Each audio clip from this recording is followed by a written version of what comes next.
Hello, everyone, and welcome to another episode of First Canada Live. It is going to be a great show tonight. This is the show where we, have fun, talk robots, do all sorts of good stuff. I'm your host, Karthik Kandigas of Apathy, and I am super pumped to get this thing started today. But as Canadians, it is important to recognize the land of which we are a part, and that's what we're going to do to start off our show.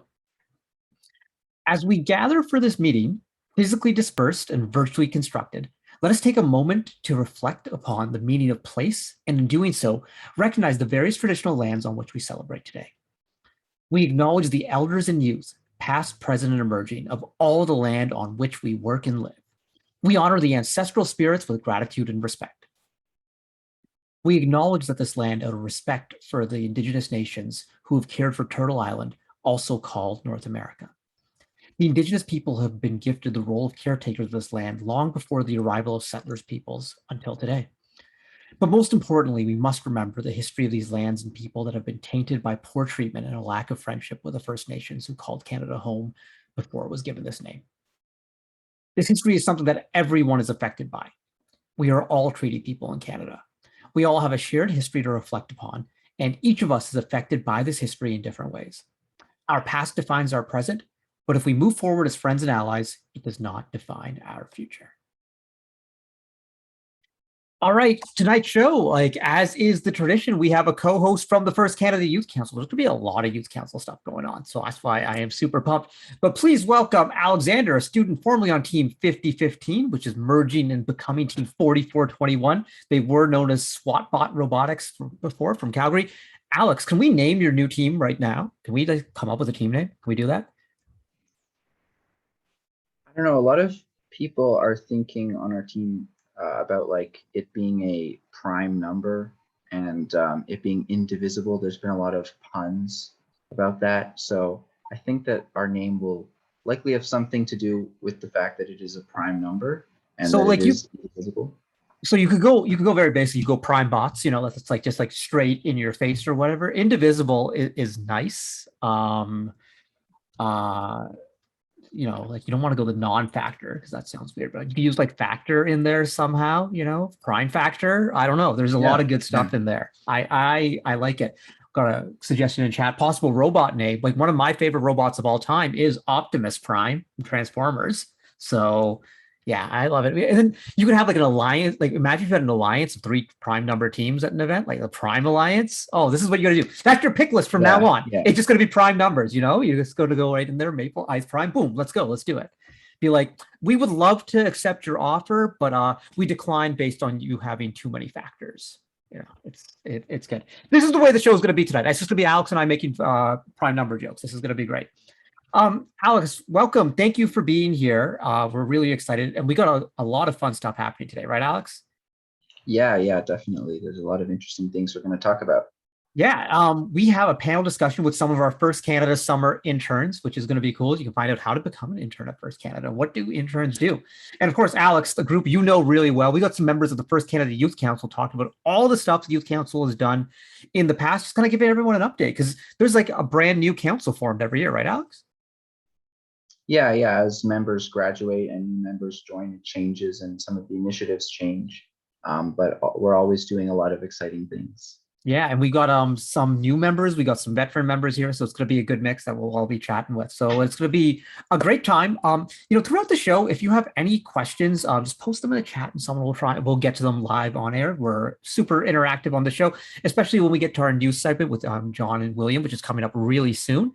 That's where I'm sure a lot of people have questions about what's going on. Feel free to share them in chat, and we'll try and take care of them. Also, remember, we're here to have some fun and celebrate excellence in our community. So remember your gracious professionalism when you're interacting in chat.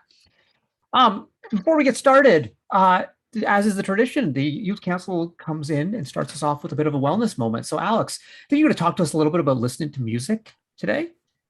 Yeah, I wanted to talk about music because listening to music is my go-to for enhancing my own well-being.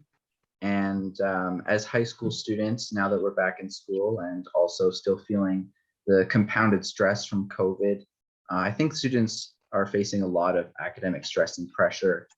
And sometimes the responsibilities associated with that can keep you from maintaining other wellness activities to balance things out, like spending time with friends and family, or exercising, or spending time outdoors. So I think that listening to music is a really special option because it doesn't necessarily have to take you away from what you're doing. So you can be working and getting things done while listening to music.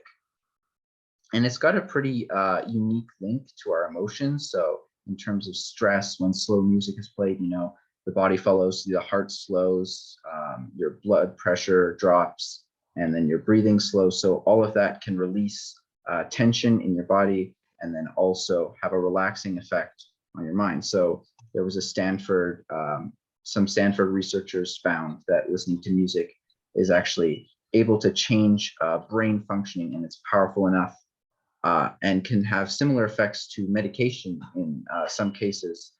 And so obviously people have different concepts of what relaxing music is, but some options to explore that have been effective are traditional First Nations music, Indian stringed instruments, sounds of nature like rain and thunder, light jazz, or classical music.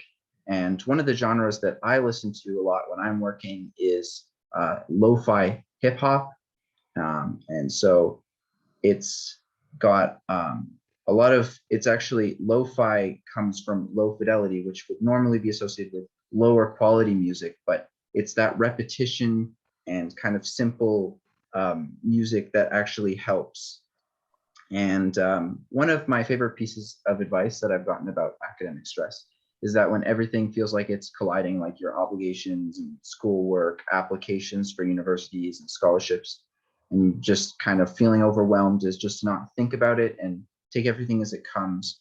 And I feel like the music really creates a peaceful feeling and a setting that helps me feel calm. And so it's helpful. It helps me focus by drowning out the noise as well around me and these expectations. And I think that a lot of us are trying to handle all of these things at once, and it can be helpful to kind of relax and focus.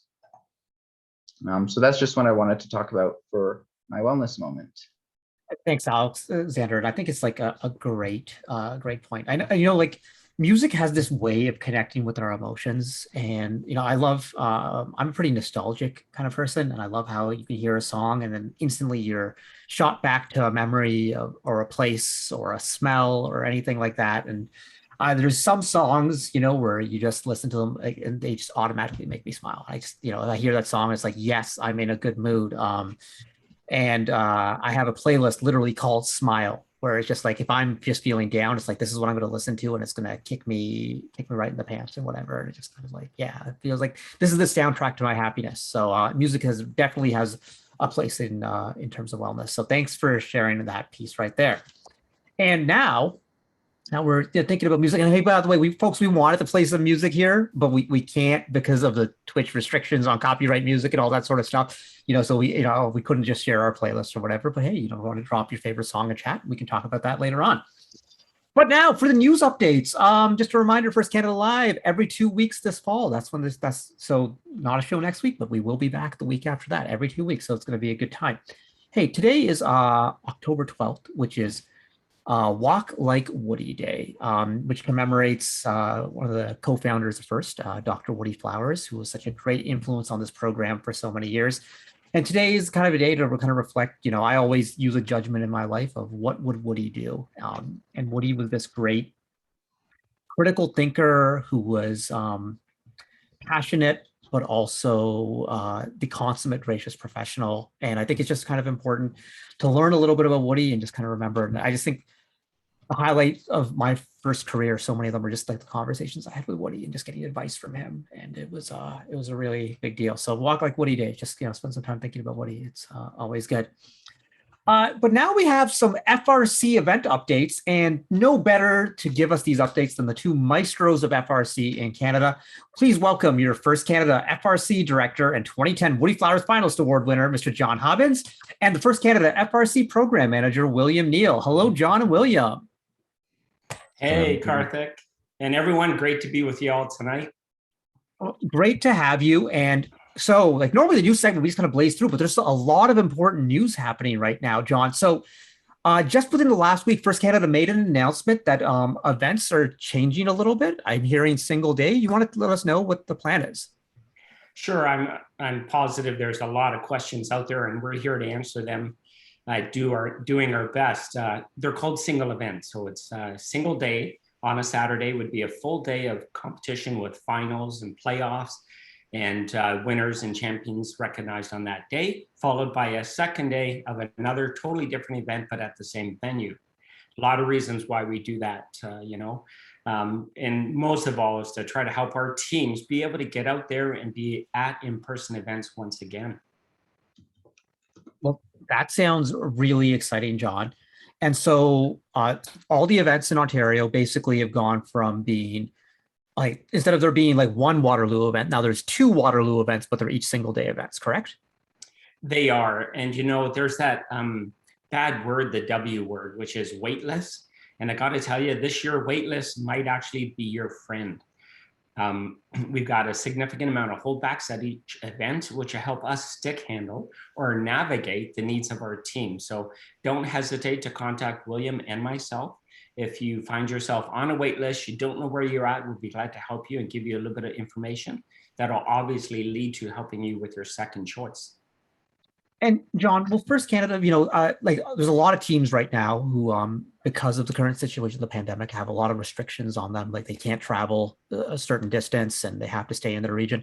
Will First Canada be able to help teams out who are trying to go, like say someone's like, I can't leave the Hamilton area. Can I please do both St. Mary's events?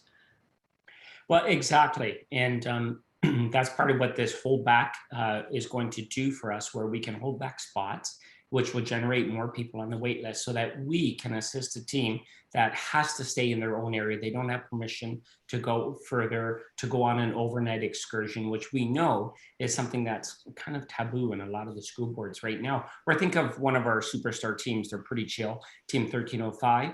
They might not want to travel too far. So what do? They're going to be able to attend both days at the North Bay event if that's what works for them.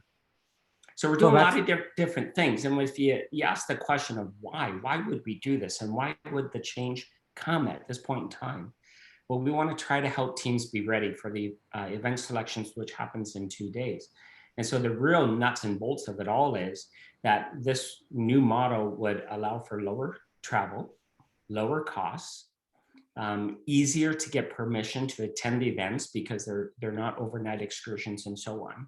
And realistically, probably the most important piece is that 18 teams allows us to run an event where we have a lot more space, so it's COVID friendly or significantly enhanced safety measures are in place. Right. That's the safety piece is paramount here, John. And I think everyone at First Canada has been talking about that at length. And then also, of course, John, that by only having 18 teams, because our events may be capacity limited this year because of provincial guidelines and local guidelines or whatever, that, with fewer teams, you might be able to have more people from your team attend. So there's like a lot of good stuff to this. And really appreciate the flexibility that you and William have, that you're willing to, work with teams to find the best solution for them. And so if teams want to reach out to you and William because they're like, hey, we have a specific reason we need to go to this event, what's the best way for them to do that? Well, there are several ways to do that. Of course, many teams have already received emails from me and Paul and John. If you ever see my phone number in an email, please feel free to reach out by phone. And also tomorrow evening is a perfect time to have some questions and answers, as we're going to have a live mentor session. The link has been sent through our program update, and I'm sure there'll be some other ways to get some more links. This is a great way to ask questions, detailed questions about this particular development, the one-day event for this season. And we're very happy for you to reach out at that time. And of course, through email and whatever other way, we're here to help and to find ways to support the various teams. And I'm sure that we can work through all the challenges and difficulties and find a way for as many people to participate as possible this season. And William, speaking about supporting teams, isn't there something coming up in another week or two regarding support for teams in the area of coding? Indeed. And on Monday evenings, starting next week, That would be October 18th at 7 p.m. We have a series of coding sessions. They'll take place each week until the middle of December and then resume just after kickoff. And these have been organized to support the various teams to develop their coding skills. Once again, any members of the community who would like to have a guest spot and support other teams through showing either basic or intermediate or advanced coding, we're most happy to have you on the mentor or the coding session rather. And so we're really looking forward to that, as coding just makes the robots move, and there's no limit to what we can do in the coding. And yeah, really looking forward to these sessions and developing our capabilities across the land of FRC. And Karthik, just a quick shout out to Alex. I just want to say, Alex, your mental health tip about music, how important that is. And Karthik, you led the piece about the memories that it brings back up. I got to say 2003, 2004, Tupac, Snoop Dogg were my go-to people. And that was back when we started our team as a rookie team. So they always remind me of starting FRC. Right. It's really interesting, John, because I know, I don't know if this is so much a thing now, but, back in the day during build season, you'd have like the radio on, just no one could, you have like 20 high school students and like 10 mentors arguing about what album to play. It's just, okay, no, we're not going to argue. We're just going to put the radio on. We're going to put Mix 99.9 on, and they play the same songs over and over again. But those songs now are like, it's like, I'll hear like, Macklemore's Can't Hold Me Down. It's like, oh, okay. Like that's 2013 build season. Like I remember Frisbees, and it's just like, it all ties together like that. Hey, John, last time you were here, you remember the word of the day was calendar. And so I know there's some big dates coming up. Registration, we've talked about it. It is opening on Thursday at 12 noon, October 14th. Awesome. But it's not a race anymore, right? Teams have some time to put their preferences in. Yeah, really good point. Think a lot about the choices, and that's why we're not in a panic, but we're going to have this open talk tomorrow night, which will give you more insight into the event selection process, and then answer any questions that you have and really help you with that difficult decision of what do I pick first, what do I pick second, what's the ramifications of picking both at the same event and how that's all going to work out. And I will say that headquarters is also working on how they could adjust the system to accommodate the teams in that situation. So I think it looks good for everyone. Can't wait. Very excited. And I'll be looking to see who's registering for what event out of the super duper 9 or 18 events we have. That is fabulous. Hey, John, William, thank you so much for coming on, and thanks for running that mentor session on Wednesday. I recommend that everyone tune in for that. That's a great chance to ask some questions, and also you'll get, be able to talk with John and William, but you'll be able to hear from your other fellow mentors from other teams to figure out how they're navigating these situations, and they might give you some ideas on how you can best approach things. Because sometimes it's been. We've been a little bit disconnected throughout the pandemic, and it'll be a great way for teams to connect with each other. And, we all learn from each other in the best possible way. So that is great news, John. Thanks so much. William, thanks so much as well. And thanks for all you do for the teams, fielding all these emails and calls. I'm sure you're super busy. I'm sure your phones are going to be ringing right after this segment as teams want to hear more. But we are going to be back with our next segment in just a couple of moments. But before we do that, let's take a look at a word from one of our sponsors, Synex.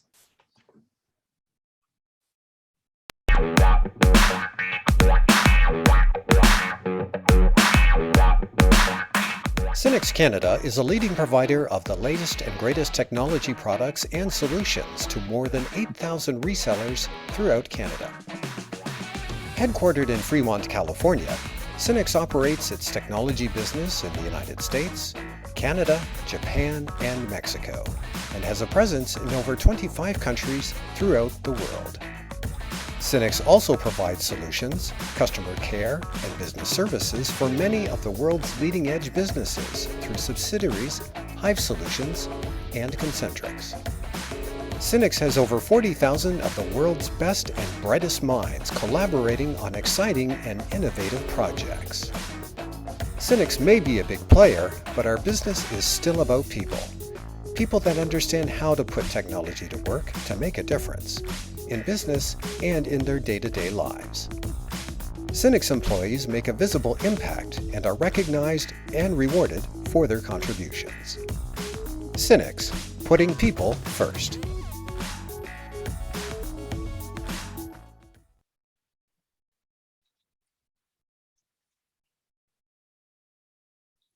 Oh, hey, sometimes, the camera just doesn't want to turn itself back on. It's just like, what are we doing here? What are we doing here?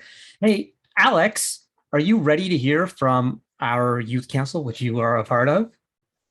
Yeah, there's a lot of interesting things that they're going to talk about. And there's so many things that we do on the youth council that some of the things they're talking about, I'm not very involved in, and I'm going to be hearing about more.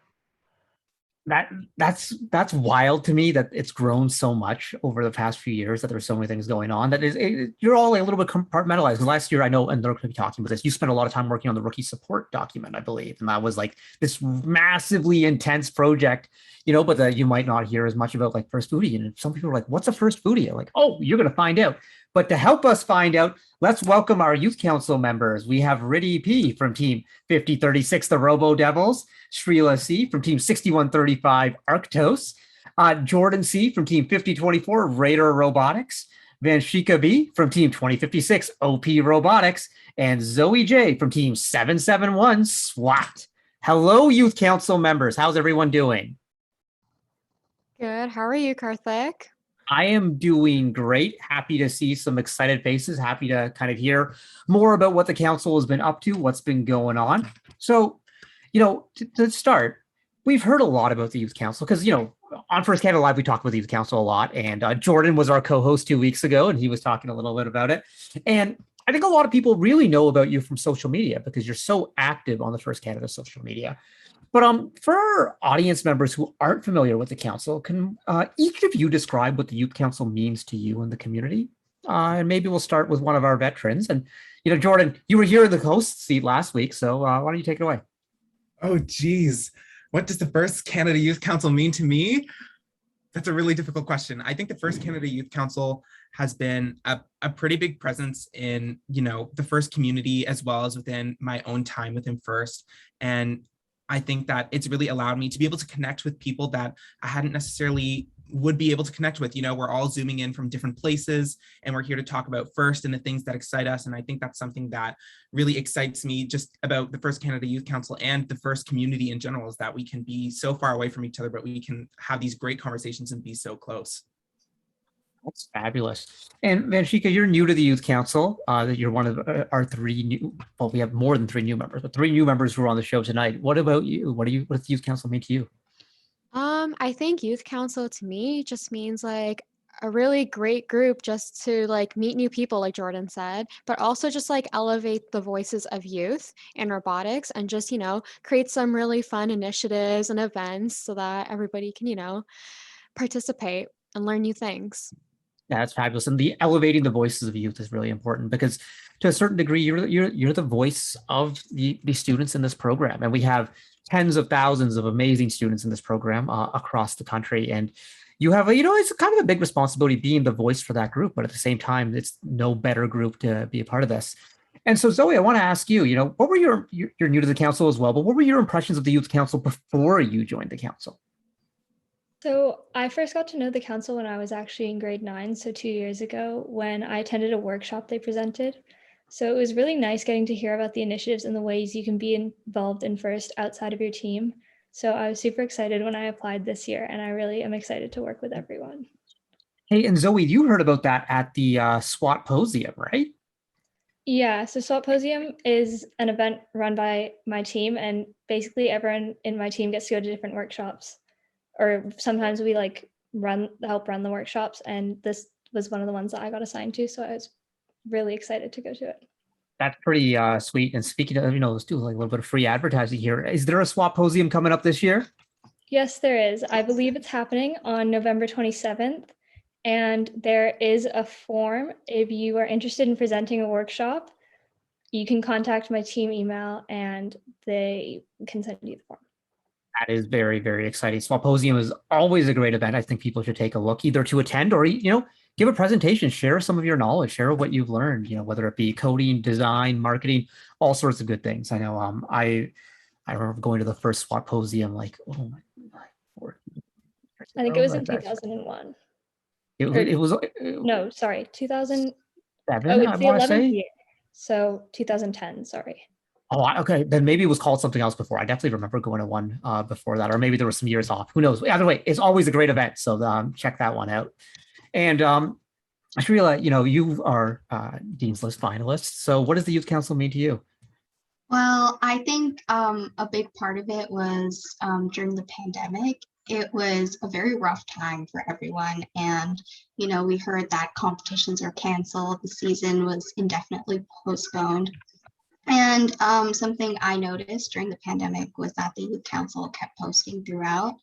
And that was really, it was a small thing, but it meant a lot to me because it showed that they were trying to preserve the spirit of First throughout such a tough time. And everyone I know who's a part of First loves it so much, and just trying to keep sort of, the spirit going, or trying to give everyone a little bit of joy throughout their days, somewhat First related, was really something that I appreciated about the First Youth Council. So I'm really excited to hopefully be a part of something like that this year. Hey, no, hopefully, Shrila, you're in. So it's there.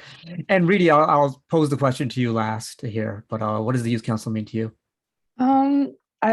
So far it's been it's my second year on the Youth Council, and I've learned a lot about myself and about how to be a good ally. And, I've just been learning more about EDI and so many things that I never even thought of. And so for me, this council really gave me the chance to connect with individuals who are so passionate about creating positive change. And so it's kind of like elevating the voices of First, like Shanika said. I just think that that's what the Youth Council does. And I really love being a Youth Council member. And so I would say the Youth Council to me means a strong group of people who just want to see good change in the world. And I like that. I like that a lot too. I'm pumped just hearing all this from all of you. In your own words, it's really, really special. So we know the Youth Council was very busy last season. As Shrila said, it didn't matter pandemic or what, there was just a lot going on. And I think you have a little bit of a presentation to give about some of the projects you've been working on. Yep. All right, I'll take it away, folks. All right. Hello, everyone. As you might already know, we are a couple of the members from the First Canada Youth Council. And so we're going to give you guys a little presentation of who we are. So here's the history of the Youth Council. Now, the Youth Council actually started in 2018 as the Girls in STEM Student Council. And this council was actually founded and created by our previous vice president, Kim Cooper. And it started off as the Girls in STEM Student Council, and the aim of the council was to unite individuals who wanted to create positive change in FIRST robotics. And the Girls in STEM Advisory Council actually ran many initiatives, including a panel discussion at the 2019 Girls in FIRST weekend surrounding allyship and tackling tough issues like microaggression and discrimination. And since then, the Advisory Council became open to all and is now known across FIRST Canada as the First Canada Youth Council. And so this is us this year. We have a lot of new faces and a lot of returning faces. And yeah, we are all really excited. Some of us are starting our first year, and some of us, it's our second, and we're really, really excited. So diversity in FIRST, of course, is a really, really important topic. We started Diversity First in our inaugural year to showcase the achievements of racialized global leaders in STEM from history and the present, beginning with Katherine Johnson, Elijah McCoy, and Indra Nui, all of whose profiles are on the First Canada Instagram under the hashtag Diversity First. And during the summer of 2020, we also highlighted Black women in STEM to pay homage to the Black Lives Matter movement, and also spread light on the often unrecognized work of Black women in STEM too.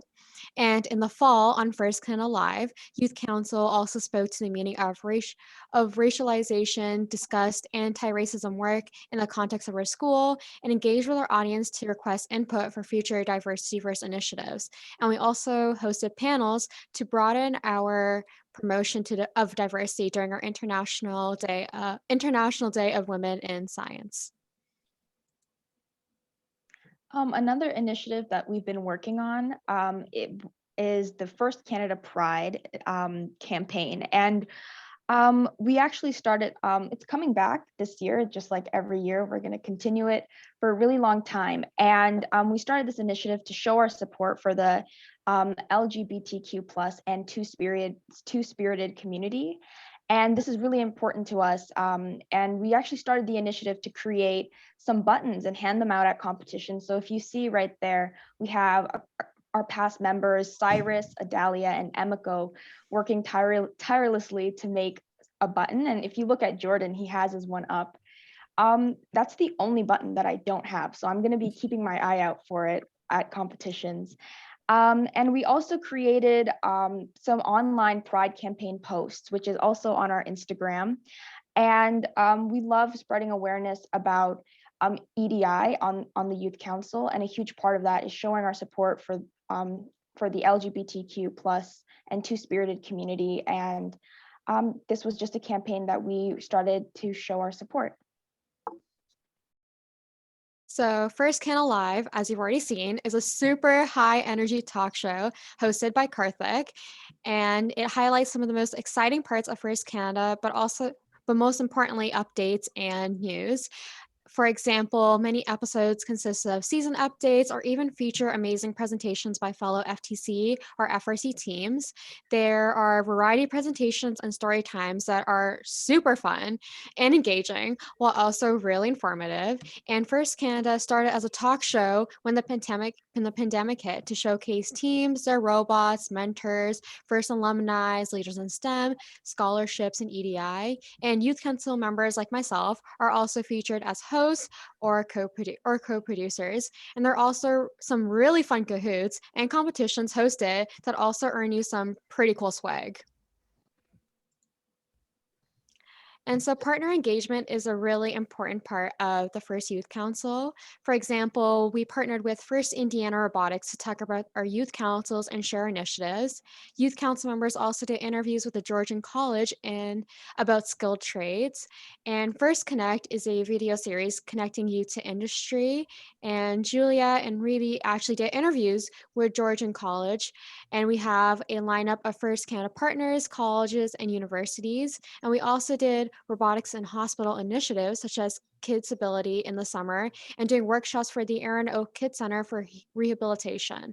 Past members also did the speaker blog series, also connecting youth and industry specific to Girls in STEM initiatives, highlighting women role models in the workspace.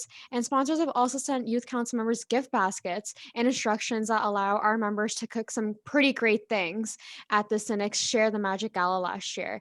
And the Youth Council has also partnered with various teams for their own events like the 2056 Ways to Inspire Conference and 1305's First Gateway Conference.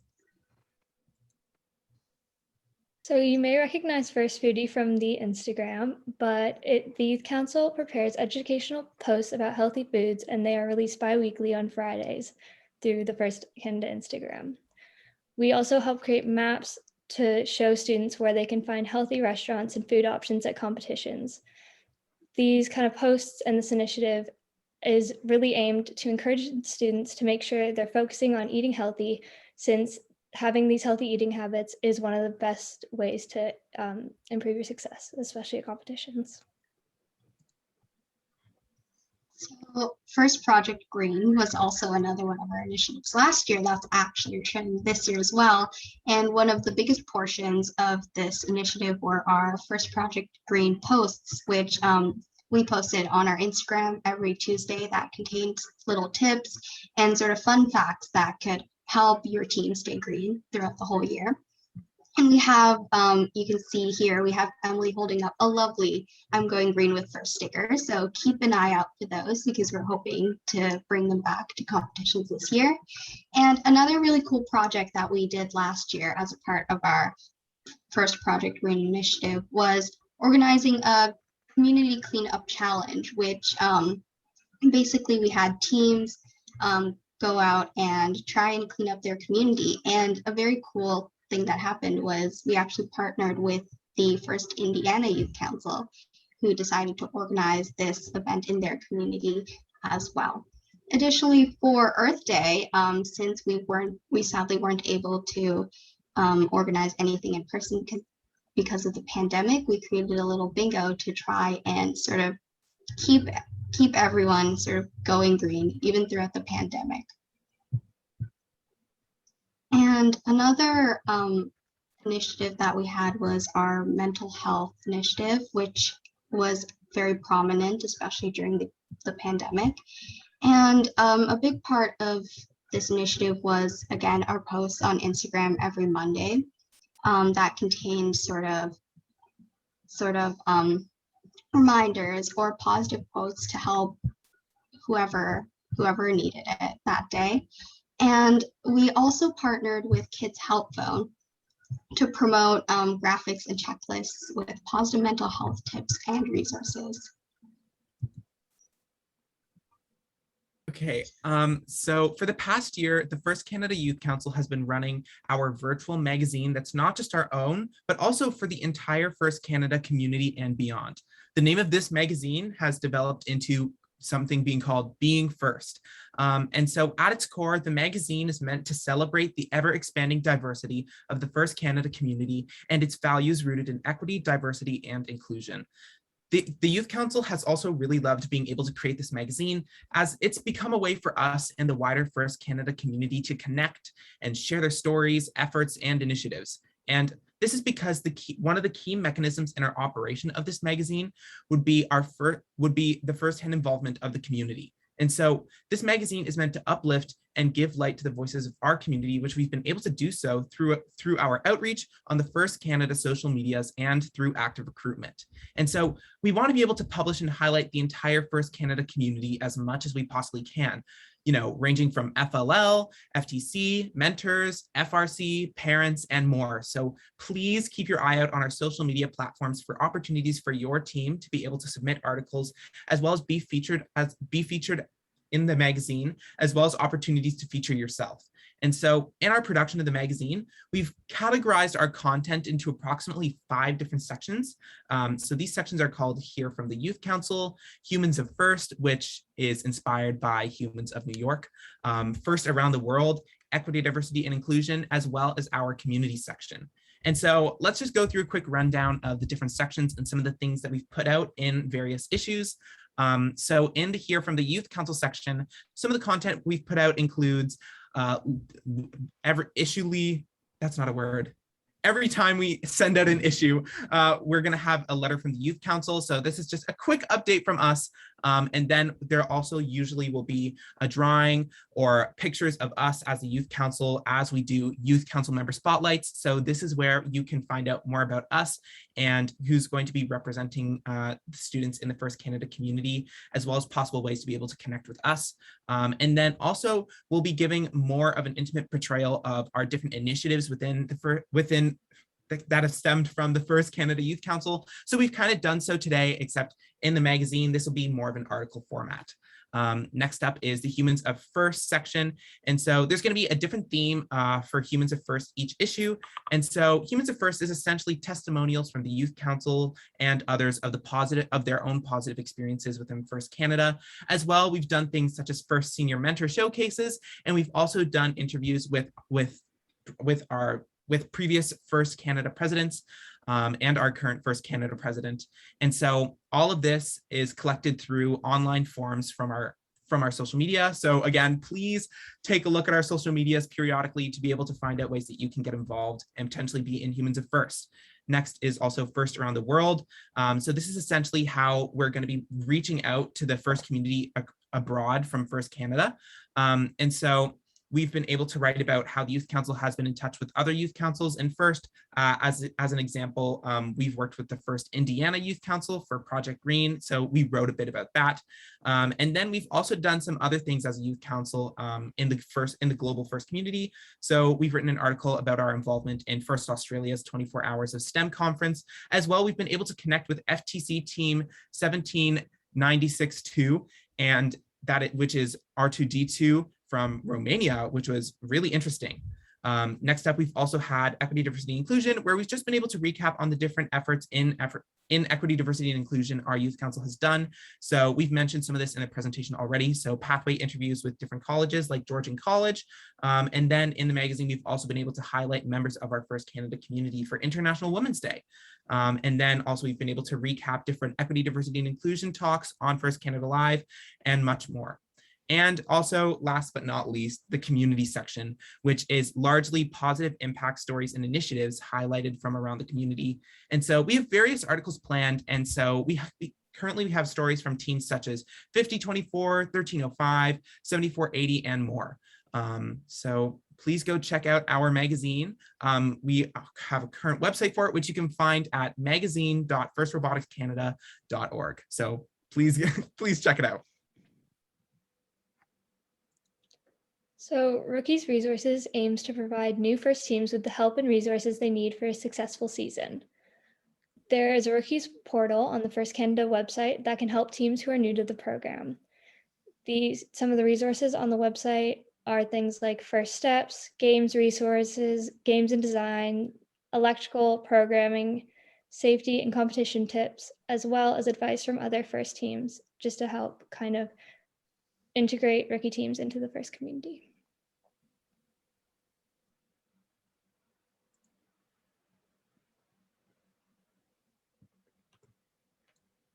All right. Well, that was fabulous. Hey, on the rookie support one, Alexander, didn't you weren't you part of the group that worked on like a rookie handbook? Wasn't that a thing? Yeah, we put together a PDF with different kinds of information and an FAQ section. And so I was part of working on that. So like what's in that PDF file? It's a big file, so I'm not sure that I'm going to remember everything that's in there, but there's information on what competitions are like, common questions. There's like some terms that are used that rookies wouldn't know, and kind of an explanation of what those terms mean. And the really interesting thing about the document is there was actually someone on the group who was who'd never been to a competition, so they kind of guided the discussion and the kind of things that we needed to put in, because anytime we talked about something they didn't understand, we put it in the document. That's a great way of doing things. And, you know, if you think about it this year, like we're going to have a number of rookie teams like we normally do, but so many members are going to be rookies this year because we didn't go to competitions in person in 2021. And a lot of people didn't go to competitions in 2020, or those who did only went to one as opposed to a full season. So there's going to be a lot of new members out there. And I'm wondering, for if any of the council members want to answer this one, but how are your teams doing trying to train new members? I guess I can speak to that. So I know here on 5024 Radio Robotics, we've recognized that it's definitely going to be a bit of a loop for new members, especially coming off of such an abnormal season as to what First is normally used to. So we've trying to make a concentrated effort to introduce all the different sides of First, whether that be technical or non-technical, because, you know, First is really way more than robots, right? And so it's a lot, and it's understandable. So we're trying to introduce different things and different aspects of First in kind of bite-sized workshops to newer members. That way we can kind of ease them into the process of an intense build season. So. Yeah, in addition to please finish. No. In addition to Jordan, we also like to do presentations about what we are as like Team 2056, like what Chairman's is all about, what a regular competition would look like, just to give like the new rookie members a taste of what an actual normal season would be like. Yeah, and so there's like a lot of stuff going on with the rookies, and so we talked about this resource. And great question in chat. Where can I find that document? So where is that available? Is that part of the portal, Alexander or Zoe? I'm not sure. I'm pretty sure that it's on the portal. It would make sense. So go check that out on the portal or whatever, and then maybe we'll even try and get a link dropped into the Twitch chat for everyone so they can get access to that. A question from chat is, how can teams reach out to the youth council for questions? You know, if a team out there wants to reach out to one of you.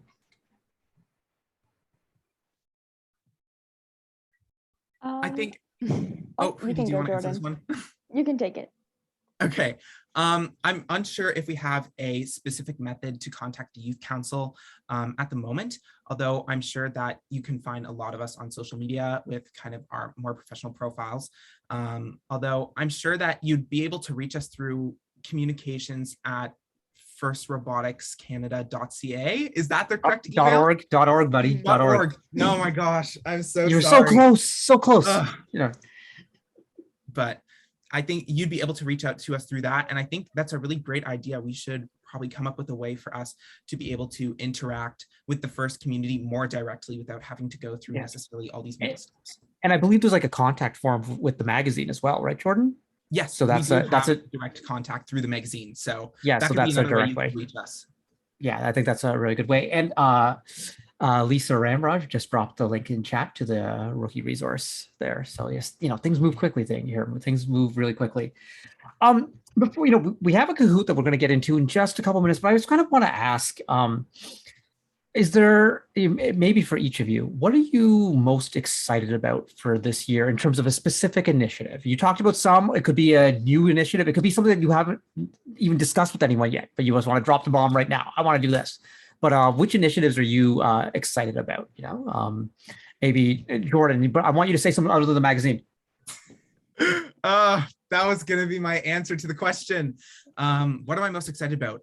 Honestly, I think that all the initiatives that the Youth Council have put on are very engaging, and I do enjoy them very much. Although, I always look forward to, First Canada Live and the way that it can bring people together. So if that counts, it's kind of that like counts. Yeah, overlap. that counts. Come on, that counts. What about you, Zoe? Well, I've heard Jordan talk so much about the the EDI magazine that I feel like that's the one I know the most about. It's so I'm really super excited cool to work on that. It does look really cool. When you see that on the website, it's like, wow, they put together like 4 issues last year or 3 issues of this like detailed magazine with cool stories and everything. I love it. Yeah, I'm also really excited to work on the mental health post for the Instagram. Yeah, and that's one I'm really proud of the Youth Council for a lot of reasons, but I just think that mental health, when I was in high school, mental health wasn't talked about a lot. And I think my life would be really different if it was talked about more. And I'm just so excited that all of you are passionate about this and are trying to help the community in this sort of way and just kind of reach out and extending that offer there. And I think we've come so far on mental health over the years, and it's really impressive. So I love that one. Big fan. What about you, Vanshika? I personally think Project Green was a pretty cool initiative that was run on the Instagram, but also mental health, like Zoe said. I think it's a really important topic that should be discussed and talked about. So I think those are the cool initiatives I'm ready to talk about and like be part of. But there's some other initiatives that I really want to do, but there's gonna be a surprise for now. Love surprises. Srila, what are you saying? I personally am really excited for our partner engagements because I really like telling other people about FIRST because it's really life-changing. Like, I know it sounds cheesy, but it really is life-changing. And a lot of people just have never heard of FIRST. And once they do, and once they get into it, it changes the direction of their lives. So I'm super excited to get a lot of more people interested in FIRST. Yes, it's one of those things. I'm super excited to hear you talk more about FIRST because there's a real passion that comes out when you do it. I realize it's fabulous. And Riddy, what are you thinking? I would have to go with the EDI initiatives. I'm really excited about that. Last year, we were on First Canada Live and we had this EDI panel with Natalie Wood, and I just haven't been able to forget it. It's just been so eye-opening for me. So I'm really excited to take that initiative to like more places in FIRST. I think FIRST Canada has become a leader in terms of EDI, and I think a lot of that is because of the Youth Council. The Youth Council has really pushed us in this direction and really supported every initiative. And I just thought the posts that you had last year were so informative and detailed on topics that a lot of people, you don't learn about some of this stuff in school, and about like the definition of racialized and about this degree of microaggressions. I remember having the discussion you talked about with Natalie Wood, like we had some like really heartfelt discussions, where Yeah. people were, because to have real conversations about ED&I, I think sometimes you have to expose yourself a little bit, and you have to, it's hard because a lot of us have been victimized in ways. And I thought I was just so proud of everyone being able to speak about this in an honest and frank manner, and how people learned how to be better allies and be better supporters. And I just think our community is just, working to do the right things. And it's been super impressive. But hey, you know what? Let's do something super fun right now. And what's more fun than a Kahoot, right? Right? Anyone with me here? Someone? Wow. Oh, I should get my air horn. Ready. All right. So everyone, the Kahoot, if you want to play, go to www.kahoot.it on your mobile device and enter in the code 893-4148. And what are we playing for? We're playing for prizes. That's right. First prize is going to get a First Canada fanny pack. Second prize, a First Canada moleskin notebook. And third prize, a First Canada toque. So lots of good prizes, but you got to sign in to play here. So jump on in. Code is 893-4148.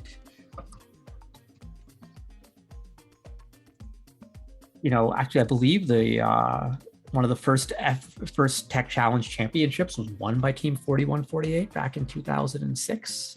They won that when they were competing. They were partnered with Team 1114. I remember that one. This team from Texas right there, better known as 148 of the FRC world. So jump on in and get on in, and we'll discuss these questions going on. Alex, you ready for this?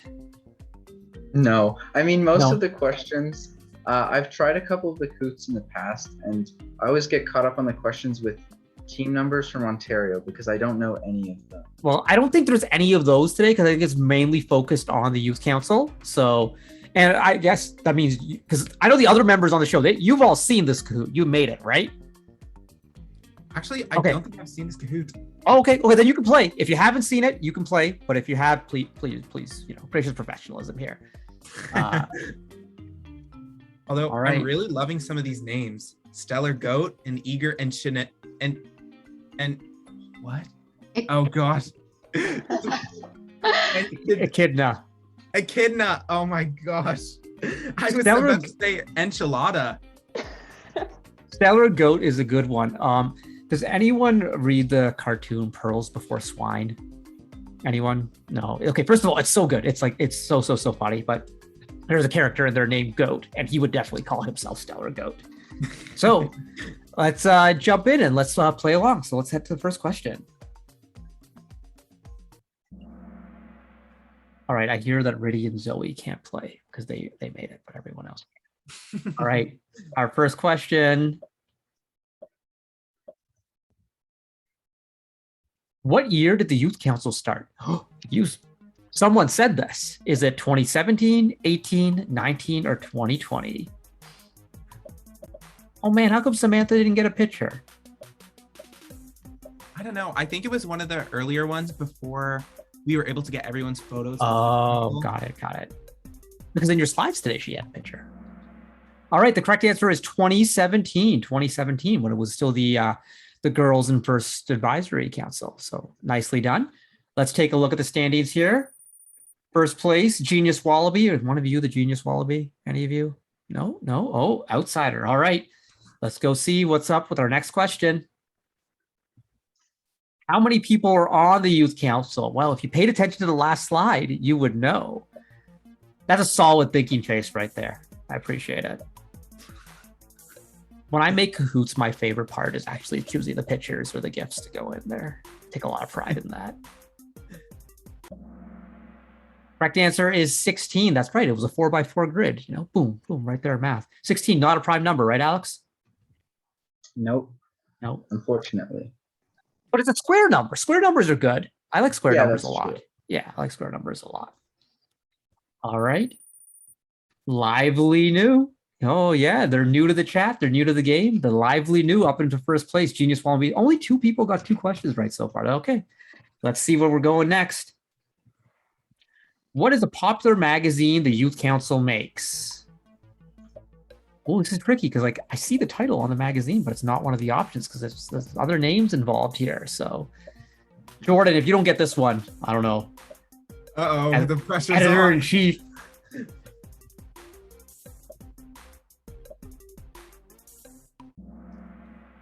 EDI Youth Magazine. 11 people got it right. Nicely done. Let's take a look at our standings. Ooh, the Genius Wallaby up into the lead. Let's move to the next question here. What was the Youth Council previously called? Like we just said it. It has always been the Youth Council, Girls in STEM Council, FRC Canada Youth Council, First Youth. All right, let's jump ahead. Everyone got it correct. The Girls in STEM Council. Nicely done. Good job, audience, paying attention. There's a lot of chat going on about echidnas right now. It's pretty funny if you're paying attention to the Twitch chat. Okay, let's see where Genius Wallaby is going to take us. True or false? The Youth Council only has members from Ontario. I mean, we kind of talked about that. Oh, nice GIF usage there, too. I appreciate the SpongeBob going on. Alex, if you don't get this one right, man, you got an identity crisis. Correct answer is false. Yes, Alex is from Calgary, Alberta. So we'll take a look, see what's going on here. Bonnie Campbell moved up a little bit just on speed. Remember, the faster you answer these questions, the more points you get, and that's what it's going to come down to if you want to win the swag. As we move on to our next question. What day of the week do mental health tips come out on the First Canada Instagram? Ooh, it's a good one. Is it Monday, Tuesday, Wednesday, or Thursday? All 4 of those are days of the week. Just in case anyone was wondering. Correct answer is Monday. You got the Mondays. Oh no, our Mondays are going to be picked up with some mental health Mondays. So nicely done to the 10 of you who got that one correct. All right, Genius Wallaby still in the lead, but Lively New still there with 300 points or 281 points behind. Okay, next question. How often does a Youth Council member co-host First Canada Live? When we have an announcement, every other episode, every episode, once a month. Try and see what the answer is here.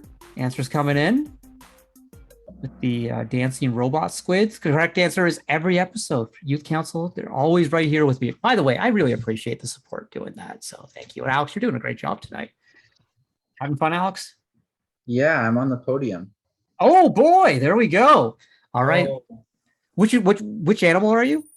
I'm the polite fox. Polite fox. Okay. 2 questions left. See if anyone can catch the Genius Wallaby. Polite fox is in 3rd place.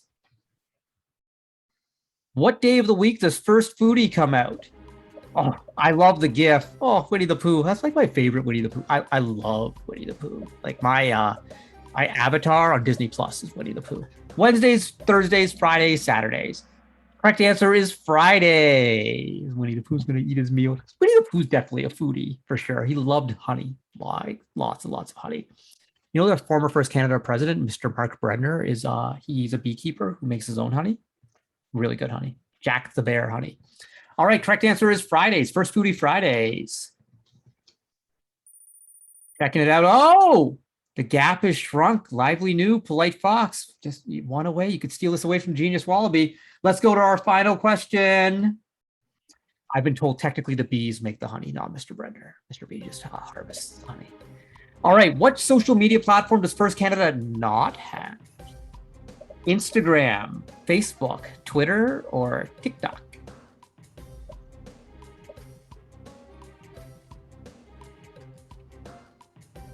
All right, let's take a look at the answer. The correct answer is TikTok. There is no TikTok, but hey, Jordan, could that change at some point? Possibly. There's been some pretty funky Instagram reels going up on our Instagram page, so maybe we'll migrate those to a new platform. Maybe the Youth Council is into the TikTok. Hey, Jordan, aren't you like famous on TikTok? Aren't you TikTok famous? I've had a couple videos go viral, yes. How viral? How viral? Let me check how many likes I have compound right now. I think 4.3 million likes over all my videos. That is okay. I wish we had Riddy's face on the screen to see her reaction there. 4.3 million right there. Yeah. Wow. Okay. So you like Charlie D'Amelio, just like hang out and stuff, right? You'll get me into the hype house. Is that how it's going to work? I could never compare myself to the Queen, Charlie D'Amelio, but I'd like to aspire. Right. All right. There we go. Okay. Let's take a look at our final results here. In third place on the podium, Polite Fox, nicely done, co-host Alex. Alex did not see these questions in advance, folks. It's all fair. It's above board. Lively New. And first place, Genius Wallaby. Hey, take a screenshot on your phone. If you're in the top 3, send an email to communications@firstroboticscanada.org to claim your prize. This was great. Love having the Youth Council on. We're going to have you back in about a month, I believe, for another panel discussion on. It's going to be of your choosing. We'll talk about that at your next meeting. But I don't know. Maybe Riddy, do you want to close us out with some final words for the council? Yeah, we really enjoyed sharing all the initiatives that we had last year, and we are planning to do a lot more this year. So follow us on Instagram, on Facebook, on Twitter, and keep your eye out for that TikTok account that will be run by Jordan, because he's literally famous. Yeah. So yeah, thanks for having all of us. Does anyone else have anything they want to say as well? I just want everyone to start rehearsing their dance moves for the TikTok account. Just get that ready. Let's go Renegade right here, everyone.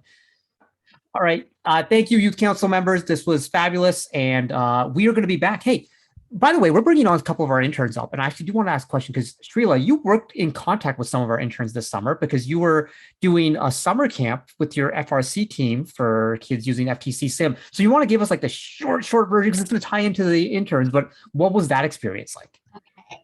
It was really amazing. So basically what we did, going to keep it really short, was we had the opportunity to give back to our community in the form of a summer camp for underserved populations, and my team decided to focus in Toronto, and overall it was a really engaging and rewarding experience, and I really hope that First has other programs like this in the future. I don't want to spoil too much, so I'm going to let the Karthik and the interns talk about it. Well, and Srila, your team did an amazing job with that. And I think we're going to have your team on in a couple of weeks on the show, actually, to talk a little bit more about that. So it's like another team, like we're just teasing everything. We're teasing TikToks, we're teasing Arctos, all the good stuff. But hey, we're going to be back with our summer interns in just a moment after we take a look at a word from one of our sponsors, 3M.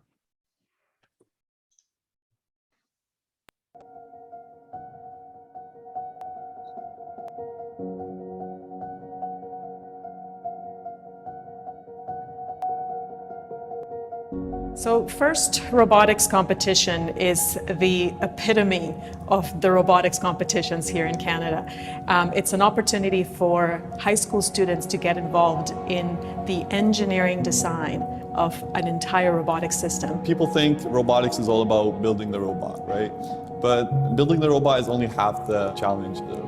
Building the robot is actually a vehicle for you to build your own self.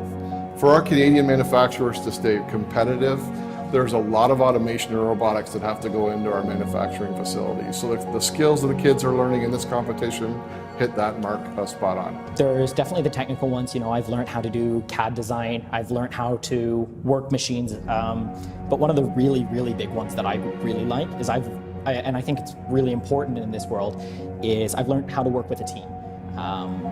Without being able to work as a team going into industry, it's not going to work out. There are absolutely skills that the students are using today that are things that we use in professional careers that have to do with STEM.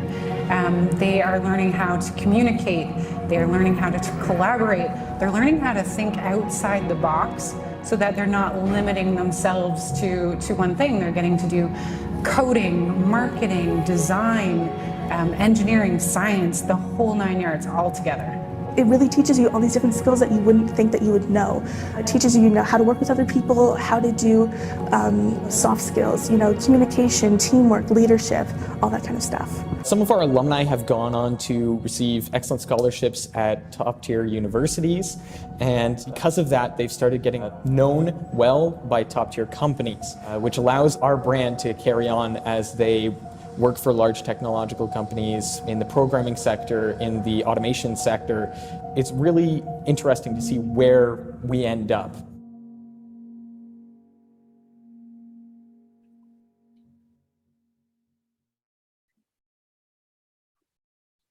All right, Alex, that was a lot of fun with the youth council, right? Yeah, definitely. There's a lot of great initiatives that they told us about, and I learned a lot more about some of the initiatives that I wasn't very involved in because I spent so much time on. There's so many initiatives, I can't spend time on all of them, right? So it was great to hear about some of those initiatives that I don't get to hear about as much. But if they're like the TikTok happens, you're going to be all over that one, right? That's going to be like you leading it with Jordan, I guess. I have not used TikTok at all. Actually, I don't have it. I don't believe it at all. You're on there all the time, dude. I know you're just scrolling and swipe, right? Even like between there's like, oh, the 3M commercial's coming on. Me just like squeeze in here to my, oh yeah, see what's going on there. You know, just checking on Jordan's 4.3 million likes. I gotta follow Jordan. Let's see what's going on there. So we talked with the youth council, but like this summer, First Canada had a really cool opportunity, and we're going to talk a little bit about that. But we had 7 interns this summer, 2 of which were former youth council members, actually, who had graduated and were in university and came back as interns. But we're introduced 2 of our rock star interns, and they're like my favorites right now because they actually agreed to be on the show. We got First Canada alum and volunteer environmental science student at Western University. We got Shanika, and we got First Canada alum 2016-2017 Dean's List finalist, double Dean's List winner, baby, right here. Business admin student at Trent University, Jessica Kelso. Hey, everyone, how are you doing? Hello, Karthik. Thanks so much for having us on. Well, thanks for coming on because, like, first of all, the other interns ghosted me. I know. See how that is, you know, like, what's up with that? Like, is there still like an intern group chat where you all talking about this, or? Yeah, I no, there is, and I told Evan to come on, but Evan's not here right now, and I'm honestly deeply disappointed. Well, okay, let's just keep track of how many times we you trash Evan on tonight's show. That's fun. That's fun. So I would love to know, you know, I think the audience would love to know, how did you become interns for First Canada this summer? What was that like? Oh gosh. Okay. Well, it was a dark day in April, actually, when I found out that my normal summer job had gotten canceled because of COVID. And I get this lovely email from none other than our former president, Mr. Mark Bredner, just being like, "Hey, ... I have an opportunity for you. ... Are you free for a Zoom call soon? ... And then next thing you know, I'm on a Zoom call with Mark there, and he's telling me about this super cool opportunity. And for anybody who knows me, who's on the live or just knows me at all, knows that I've been trying to get a job at First Canada for the past 10 years now. I've been volunteering for 10 years now. And so I was like, so like starting when you were like, I don't want to give away how old you were, but like young. Yeah. Okay. I started in grade 9. Yeah, it started 10 years ago. So I've been manifesting this for a while, and it was almost like it just fell into my lap, which is pretty much exactly what happened. So I almost didn't believe it when he first told me. Wow. Oh, go ahead. No. And I guess just like maybe if you wanted to just kind of talk about like, what was the goal of the interns this year? What were you all working on? Because you were all had like, it was 7 of you working together on one project. So why don't you tell us a little bit about this? Yeah, so we actually had, of all the work that we were doing, the 7 of us, it was divided up into a few different initiatives, all taking like a different approach to helping with COVID learning loss, which was the main goal, to help support students, lots of different age groups depending on the initiative. But we had some initiatives where we were running camps in classrooms, and then there was just normal summer camp initiatives. And then there was bringing FTC kits into actual groups and letting them build in person. And it just was able to create a really wonderful foundation for us to continue to grow FTC, FLL, and just to get these kids back to thinking about first and thinking about STEM and school. And lots of kids probably were not that excited to have an early morning camp, but by the end of it, I'm sure they loved it. Well, I mean, you say like lots of kids might not have been excited, but those camps filled really quickly. And what was it, 64 camps that were run? So with like 8 to 12 students per camp session. And it was just, there were camps going on from 10 a.m. to 4 p.m. every day, right? Without fail, rain or shine. It was intense. And so you talked a little bit about how these camps and these programs and initiatives were helping to address learning loss due to COVID. But there was a specific focus, wasn't there, Shanika? Yeah, so like a lot of it was to excite and I guess re-inspire STEM within youth, and that's kind of what we did. What we did was we used different programs. We used CS2N, almost like a virtual LL robot in a way. And then we used our virtual FTC robot, which was super duper cool. Right. And then these programs were specifically targeted towards underserved and underrepresented students, correct? And which is what we targeted. And there was a really cool opportunity index that Cartha actually came up with when it came to kind of screening and going through the schools that we were going to target to make sure that we hit those communities, because we know that that COVID really did affect those communities a little bit disproportionately. And so that's what we wanted to kind of combat. And Jess, why was it such a priority to reach the underserved groups, and why was it so important to you? Definitely. I've done work with a large variety of different youth throughout my years within FIRST, and these opportunities, sometimes people don't realize what the underserved population is, what they look like, and where they are. Because, I mean, I personally even went into this internship thinking I knew what kind of low income, like all of that was within Ontario, but I came out with a whole new perspective because there's all of this hidden poverty really within Ontario. So it was great to be able to give technology access to these kinds of opportunities to students who might not have had the confidence to speak up if this kind of activity was happening in class, or they didn't have the background to be able to be confident. And I just thought it was super great to be able to bring these to the kids. Yeah, it was really neat. And you reached a lot of students. And I know it's been a while since, because Jess and Shanika wrote these like awesome reports at the end of the summer. But do you want to tell us a little bit about some of the outcomes and outputs of the projects, like approximate numbers of students reached and groups that were reached? Yes. Oh, Shanika, you want to go first? Yeah, maybe I'll touch on Initiative 1. And I say Initiative 1 because that was our internal name for it, but yeah. So Initiative 1 was the Classroom Coding and Robotics Initiative, and that's where we really spent all of May and June. Evan and I, so another count for Evan, gotten to get into classrooms, meet teachers, and really kind of be at like the forefront of that, which was super duper cool. And by the end of it, we hit 60 different schools and over 1,000 different students, 1,074 to be specific, and really worked pretty one-on-one with all of those, and in smaller classroom settings. It was pretty easy to get to know students even for our 2-hour sessions. So yeah, it was a big number and we were super happy with it. And every single one of those schools was in an underserved community. Every single one. Yeah, each and every, all 60 of them. And it was tough to even narrow them down from the so many schools that we do have, but every single one, and they were all given 6 Spike Prime kits, which was super cool. They were giving registration for our FLL, I guess, season. And so they have a lot moving forward in terms of opportunity too, which is why I really like the initiative, because it left like a lasting effect on it. And they were given access to some really cool programs that hopefully will be used more long-term too. It is fantastic. And yeah, I've actually heard that a lot of those teams are registering for this season and getting ready. And so it's really cool that like what you started back then is going to be a continual thing. And it's going to be like years down the road, this school has robotics programs thanks to a lot of the work that our interns put in, which is really awesome. But what else, Jess? I know there was some like really impressive numbers and reach. Yeah, so I'll specifically talk about 2 of our initiatives. So we had one where we ran camps in July and August. In total, yeah, we had 64 camps and over 660 registered campers. And these campers all came from low-income households, population of new immigrants, refugees, Indigenous, Black, or other visible minorities, including like French and female. So of those, we had 94% of youth were from these groups that attended camp. And then we also ran 4 camps specifically for Black youth, and then we ran another 3 specifically for Indigenous students, and we ran 3 for fully French students. So we had a large variety of camps, and this was an hour each day. We had everyone virtually log in, and then we were showing them how to do everything on FTC Sim. And then my favorite initiative is where we partnered with 19 FRC teams from across Ontario.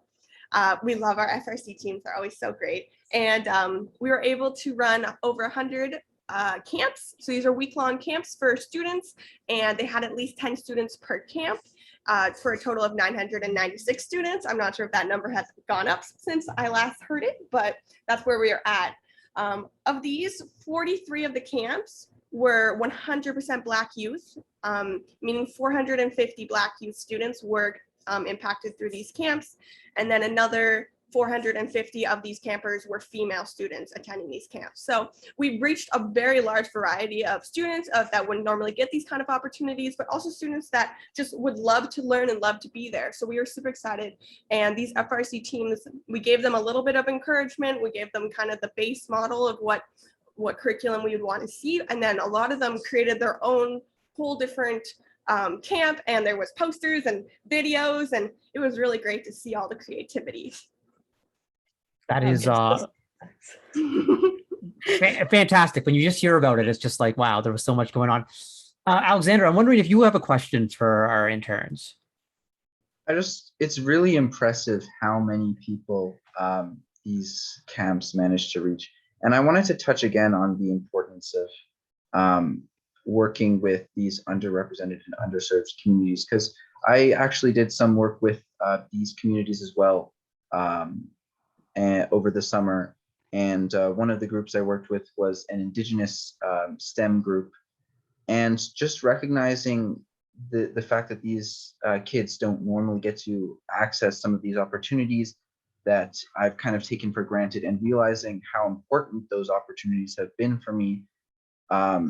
It kind of also, I learned a lot about the Indigenous community as well, and it helped me kind of understand these groups. And I realized how much I don't know about underrepresented and underserved communities, and working with these groups was a lot of fun. So I wanted to know just overall what it was like interning for First Canada. I guess I can start, but honestly, when I say it was the dream, it was the absolute dream. I was absolutely over the moon with it. And honestly, it's exactly like, when you hear about toxic work environments behind the scenes, and you hear a lot of really not great things about what a work environment is. And it was the absolute opposite. Like, in terms of collaboration, I was really nervous to work pretty full-time, like online, just because I know like work-life balance can be pretty tough that way. But like, it was the consideration. And when I say like everybody is always ready to help, like no matter what you need, everyone genuinely is. And so it was a really, really good experience. And I rave about it all the time. And I will continue to rave about it. But when Karthik's your boss, like you're having a good time. It was going to be a party, we were going to work hard, play hard, right? But okay. What was that, Jessica? That's your opinion, but okay. Oh, wow. Okay. All right. We see how it is. We see only Evan. I worked with Evan every single day for 4 months. Like, for me, it was really wild to see the difference from, I've been involved in First since I was like 11. So I've progressed through FLL, FRC, and now I'm a mentor and alumni. And it's just been so great to be able to see like the behind the scenes of how everything works. Because I know a lot of the staff through those like friendships and seeing each other at competitions and whatnot.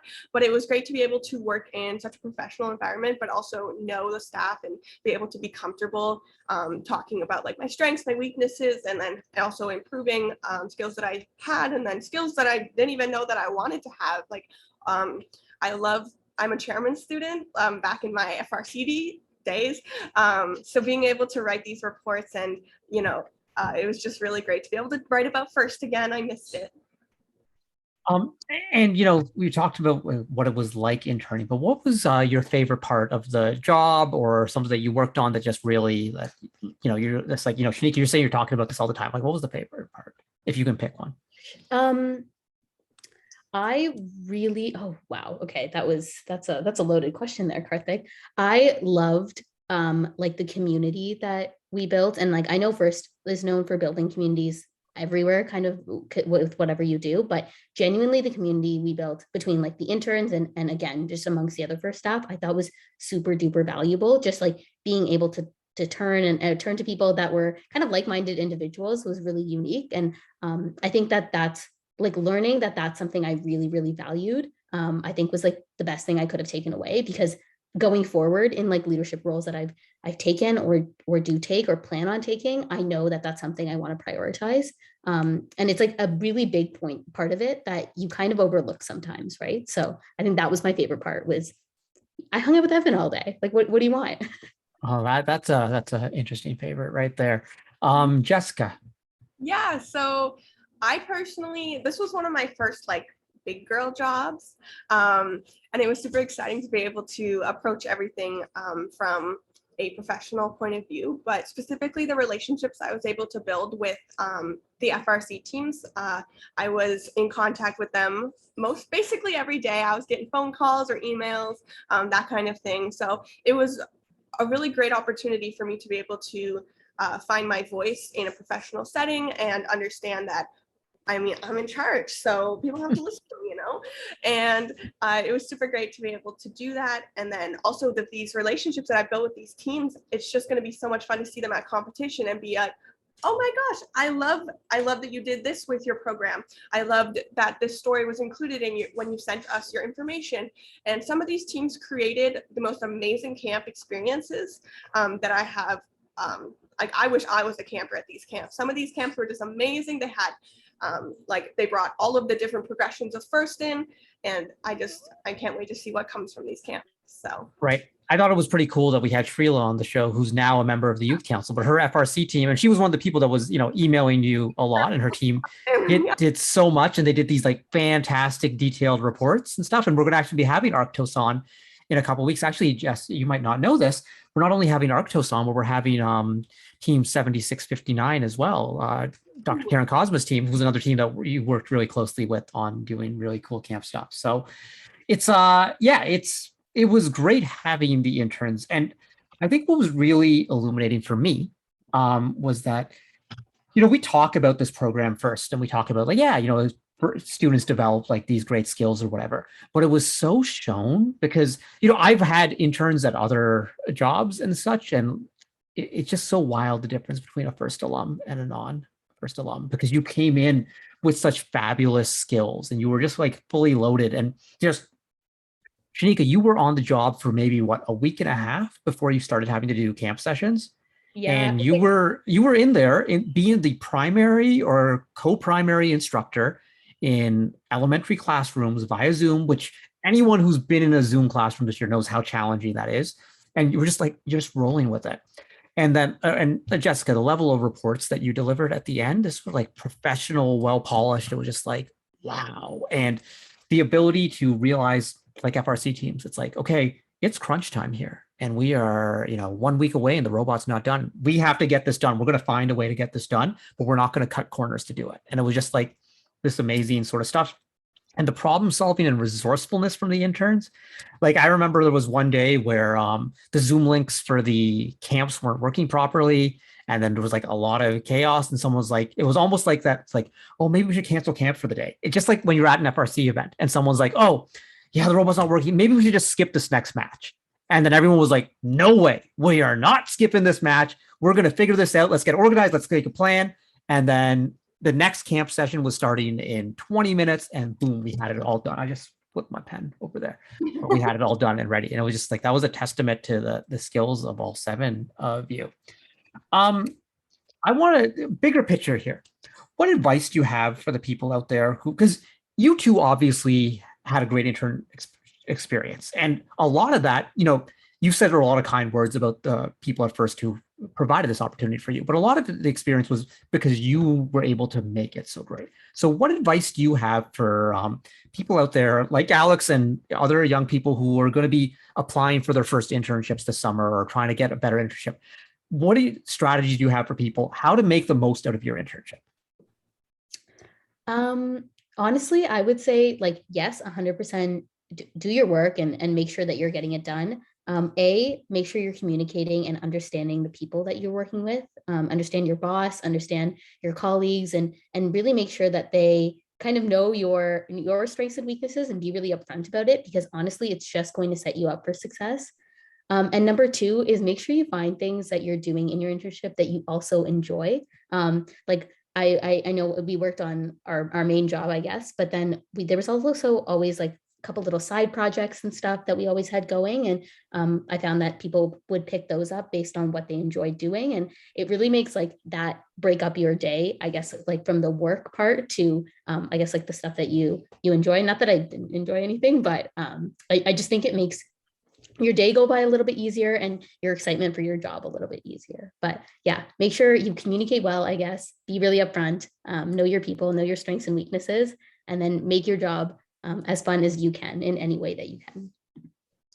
Yeah, that's always make it fun. That's the best part of it. Specifically, my advice would be about getting your internship. Obviously, we, like Shanika and I and our other interns, we've done our time in first, and that was one of the reasons we were definitely given this opportunity. But first kids have a really great opportunity, especially at competition, to talk to these sponsors, talk to these adults, talk to the mentors of other teams.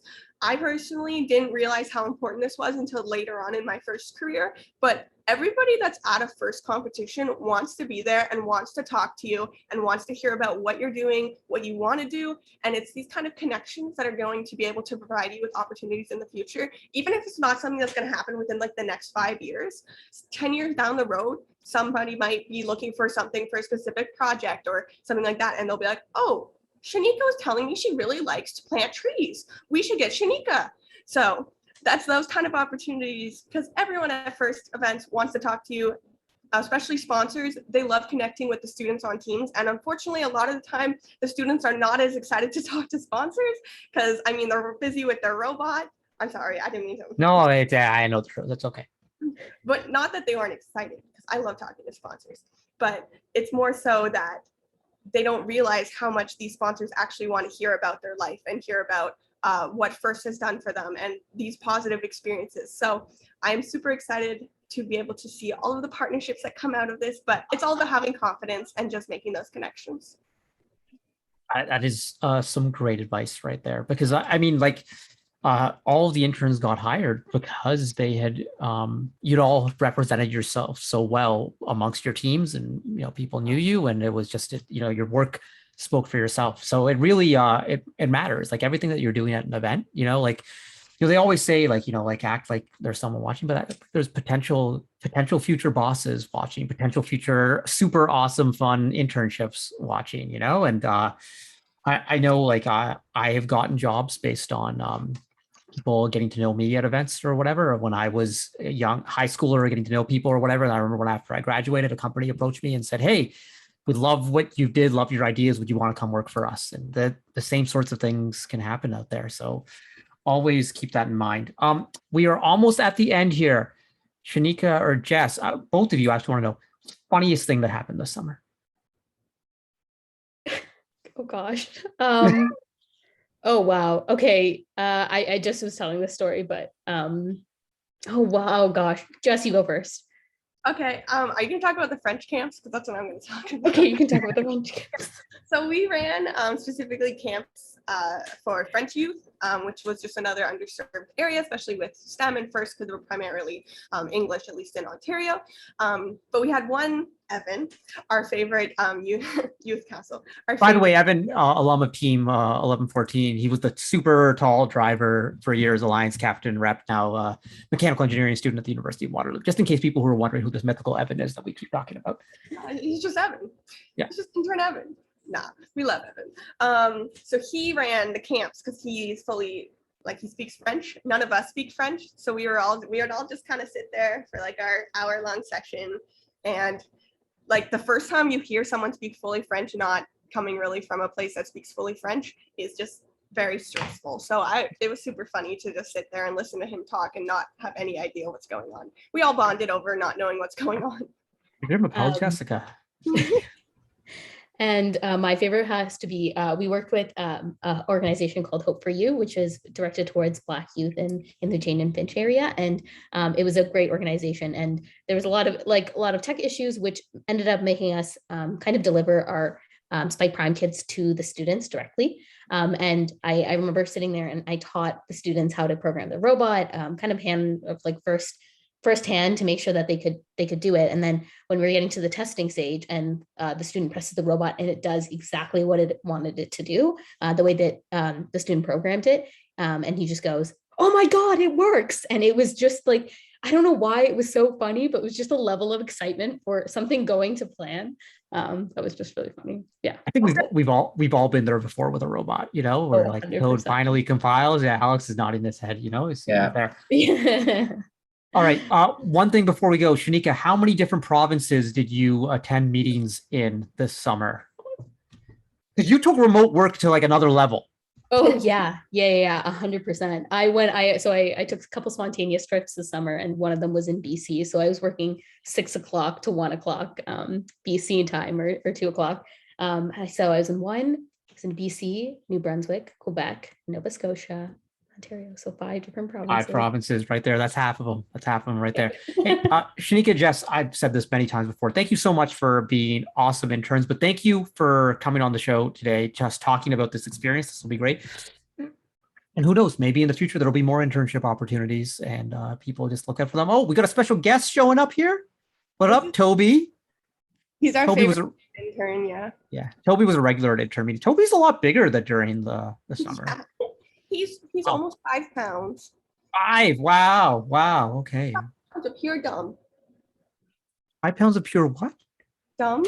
Oh, wow, that's mean. You can't talk about interns that way. Man. Yes, the gracious professionalism. Right. Hey, Jess, all right, Jess Shanika, thanks so much for coming on. Always a blast, and we will talk to you soon. Thanks, Karthik. Thanks, Alex. Bye. So, Alex, after hearing all that, would you like to intern at First Canada someday? Doesn't it sound pretty cool? Yes, definitely. Yeah, it's a pretty neat opportunity for sure. Well, that's a wrap for a very exciting show. Thanks to our interns, youth council members, John and William, talking about everything that's going on in the world at First. Really great to hear this sort of thing. And, I love that there's also like a little bit of a progression. You can go from, what we didn't get to mention is that one of our interns just got hired by First Canada, Kyle Lawton, who's now working as the FTC class pack manager. So there's like a transition that you can go from student to intern to employee. I don't know. It's pretty cool, right? That. Hey, we're going to be back in 2 weeks, and we've got a pretty cool show because we're going to be talking to the folks from SHAD, Canada. Alex, did you go to SHAD this summer? I got in, but I didn't go. It was during one of the COVID years. And you probably had a lot going on too. There's a lot of good Yeah. stuff, but SHAD's pretty cool. So we're going to have Mallory from SHAD on talking a little bit about the program so everyone can get to know. We're going to have some of our FTC key role lead volunteers on who are going to be talking about hey, why you should volunteer for FTC events this year? Because there's a lot, some remote, but provincials will probably most likely be in person. That's going to be awesome. We got another good. Oh, sorry, I'm coughing. I'm so excited. Kahoot challenge, lots of prizes, really good. Parth Patel will be on to face a challenger. We're going to find out who that's going to be. So everyone, stay safe, get vaccinated if you're able, and do good things. And hey, remember, today's Walk Like Woody Day. So take a little bit of time to think about what Woody would do and kind of live by that. Night, everyone. We'll see you soon.